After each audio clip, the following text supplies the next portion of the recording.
자, 이번에는 그 김건희 씨 이야기를 해보겠습니다. 그 검찰이, 김건희 여사의 그 도이치모터스 주가 조작을 지금 다시 수사하고 있는데, 김건희 씨 목소리가 담긴 녹음 파일 수백 개를 지금 확보했다고 그래요. 네. 그래서 뭐 일부에서는 뭐 단독 보도가 나오던데, 거의 다 내용이 비슷하더라고요, 보니까. 무슨 단독이 그렇게 많아. 집단 보도들만. 근데 결국 경찰이 흘린 건가요? 그렇죠. 검찰이 네. 의도적으로, 검찰이, 네. 의도적으로 흘린 거고, 본인들이 이렇게 일을 열심히 해서 수사 성과를 냈다. 우리가 저기 맘만 먹으면 잘한다. 이런 식의 인식이 국민들한테 심어지기를 바라는 마음으로 던져놓고 관을 보는 것 같아요. 예. 그리고 근데 사실은 조금만 따져보면 그런 녹음 파일은 당연히 있어야 되는 거고, 예. 그 증권회사의 미래에셋이었죠. 거기를 일부러 수사를 안 한 거예요. 압수수색을 안 한 거예요. 일부러? 하면은 그거 나온다는 거 아니까. 예. 그러니까 이제 그런 짓을 벌인 이 수사진들이 지금 일부 도망가 있고 막, 그러니까 검찰을 벗어나서 지금 도망치려고 하고 있고 한데, 이제 그자들에 대한 수사가 특검이 해야 될 일에 포함돼 있으니까 그 부분도 명확히 밝혀내가지고 단죄를 해야 된다는 이제 필요성을 또 확인시켜 주는 거고, 지금 나와 있는 어떤 그런 그 성과물들이 그나마 지금 듣기로는 검찰 내부에서 최초의 김건희 수사를 했던 팀들이 볼 때 네.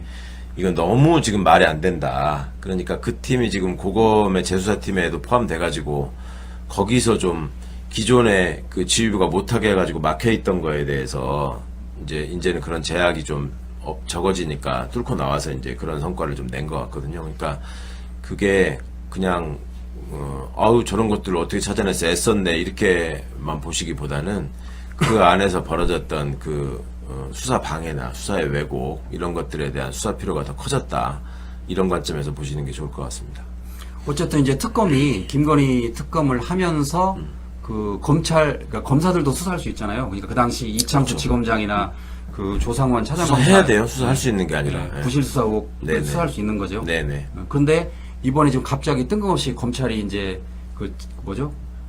김건희 목소리가 담긴 녹음 파일을 뿌렸다는 거는 검찰도 지금 책임 회피를 하기 위한 그런 의도도 있다고 해야 되나요? 그런 거죠. 이제 네. 그렇게 해서 뭐 또 자기들이 이제 다 증거 확보했으니까 기소할 수 있다. 뭐 기소하면 좋겠다. 이런 식으로 또 던져놓고 관을 보는 것 같아요. 예. 그러니까 검찰 조직 전체가 관련되어 있는 문제잖아요. 그 몇몇 검사들이 물론 행동을 했지만 그들끼리만 한 게 아니라 조직이 움직여서 이걸 막았다는 점이 본인들 입장에서 얼마나 찔리고 불안하겠습니까? 그러니까 우리가 어떻든 이것도 다시 확보했고 기소를 했으니 아니 무능이 죄는 아니지 않습니까? 라는 식의 이제 얘기를 만들려고 하는 거죠. 특검에 가서. 근데 이 검찰이 기소를 하진 않겠죠? 기소를 해버리면 특검의 그 문신의 폭이 좁아지는데.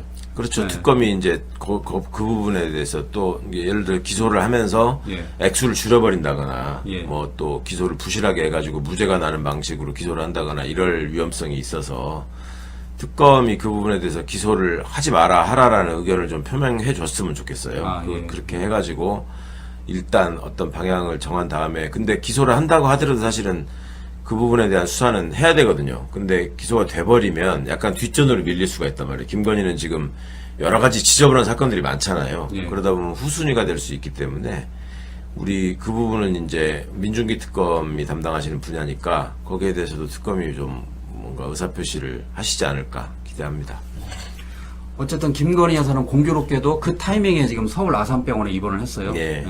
지금 뭐 수면장애 등을 이유로 입원했다는데 일부에서는 뭐 꾀병이 아니냐 지금 그런 얘기 나오고 있는데. 우울증이라고 그러더니 또 수면장애라고 그러고 처음에 갈 때는 거기서 우울증 치료를 받으러 간 게 아니라 뭐 소화기내과, 호흡기내과 뭐 이런 데를 먼저 갔다는 얘기가 있고 했는데 아무리 봐도 뭐 그렇게 해서는 입원 각이 안 나오니까 지금 우울하다 힘들다. 근데 이게 한두 번 얘기가 아니라 그 전부터도 윤석열이 그랬잖아요. 윤석열이가 탄핵 소추된 이후에 부인 어떻게 지내냐 뭐 이런 얘기가 궁금증이 있을 때마다 뭐 아파서 몸져 누웠다느니 뭐 먹을 걸 잘 못 먹고 있다느니 뭐 이런 소리가 나왔었는데 똑같은 맥락에서 동정심을 구하면서 수사를 지연시키려는 그런 모습의 꾀병이 아닐까라고 의심하는 게 뭐 부당성이 없는 게 아니잖아요. 누구나 그렇게 의심해 볼 수 있는 거지.